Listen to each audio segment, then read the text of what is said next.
Lafim-baovao afa tanteraka kosa indray manoloana ny fifandirana misy ao amin'ny fanjakana amin'izao fotoana izao ny commune Antananarivo renivohitra ary Andriamatoa Marc Ravalomanana namoaka fanambarana ny avy eo anivon'ny Voamera misahana ny fanadihadiana ho an'ny olana fananantany eo anivon'ny antenimieram-pirenena nisongadina tao anatin'izany fanambarana izany fa an'ny fanjakana ny tany etsy Andotapenaka izay kasaina natanterahana foto-dravitra sagoavana amin'izao fotoana izao. Tato-pavao.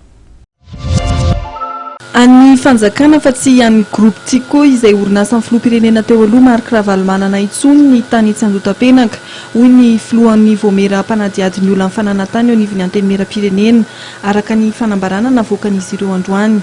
Notsehiviny mpitarika amin'ny Voamera mpanadiady ny olona fananantany fa ny fibodon'ny groupe Tiko ny tany etsy Andotapenaka no nitarika ny etsy-bahoaka tamin'ny taona 2010. Tsy ara-dalàna ny fomba nahazoan'ny groupe Tiko ny tany ary tambatsakana ara-dalàna ny tany etsy Andotapenaka.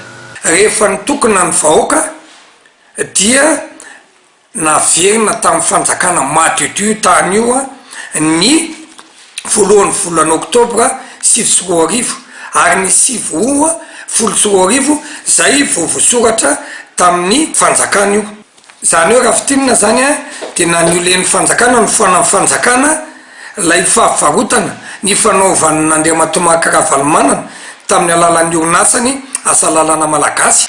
Ankehitriny zany io tany io dia efa tsy misoratra amin'ny Andriamatoa Marc Ravalomanana intsony, efa tsy amin'ny société asa lalàna malagasy intsony fa efa tamin'ny mpanjakana madio.